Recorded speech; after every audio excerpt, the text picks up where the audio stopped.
પ્રેક્ષકો, મને ઓળખી જ જાવ ને, આ કોમેડી ક્વીન લેડી અમિતાભ પ્રતિમાથી. મારા વાલા પ્રેક્ષકો, તમને ખબર છે અત્યારે હું કઈ જગ્યાએ છું? ગુજરાત સમાચારની ઓફિસમાં છું.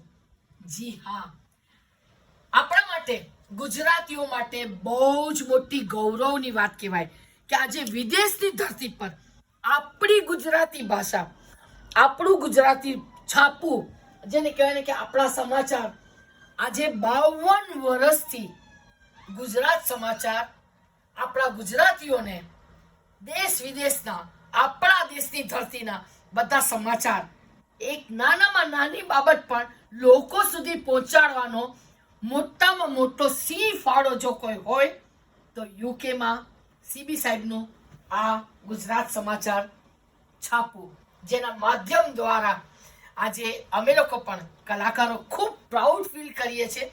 અને અત્યારે હું અહીંયા આગળ ગુજરાત સમાચારની ઓફિસમાં આવી છું અને કોકિલાબેન સાથે પણ અત્યારે મારી બહુ જ વાતો થઈ, કિશોરભાઈ સાથે, મનોજભાઈ સાથે, મહેશભાઈ સાથે, પૂજા સાથે મારી ખૂબ વાતો થઈ.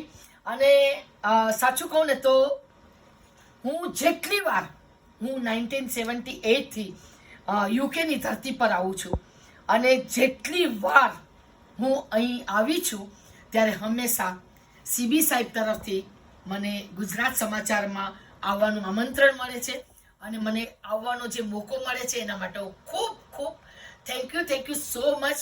તમારા બધાની ખૂબ આભારી છું.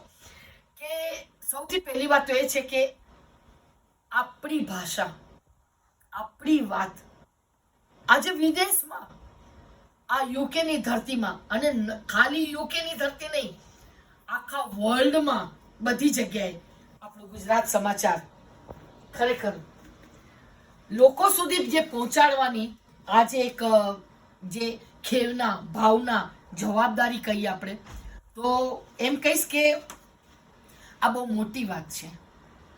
અને બસ આ જ રીતે આપણી ગુજરાતી ભાષાની હું એમ ઈચ્છીશ કે આપણે બધા સેવા કરીએ અને બને એટલા લોકો, બસ બધા પ્લીઝ ગુજરાત સમાચાર તમે વાંચતા રહો. એટલા માટે કહું છું કારણ કે કોઈ પણ નાનામાં નાની ડિટેલ આજે ક્યાંય પણ હોય, ભલે અત્યારે બધા કહે છે કે ટેકનોલોજી વધી ગઈ છે, તમને બધું મીડિયા દ્વારા તમને ઘણું બધું મળી રહે છે, પણ હું તમને કહું કે તમે તો ન્યૂઝપેપર વાંચો છો, તમે ગુજરાતી છાપું વાંચો છો, પણ તમારી આ આદત તમારા બાળકોને પાડો, એમને કહો કે ગુજરાત સમાચાર છાપું વાંચવાની આદત રાખે, કારણ કે આપણી ભાષાને ટકાવી એ આપણી જવાબદારી છે.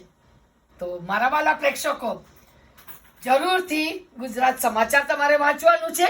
અને એમાં આવેલી મારી જાહેરાત dayaben.com, એ નાટકની જાહેરાત તો તમે જોશો જ ને, અને એ જાહેરાત જોવા માટે તમારે ગુજરાત સમાચાર જોવાનું છે.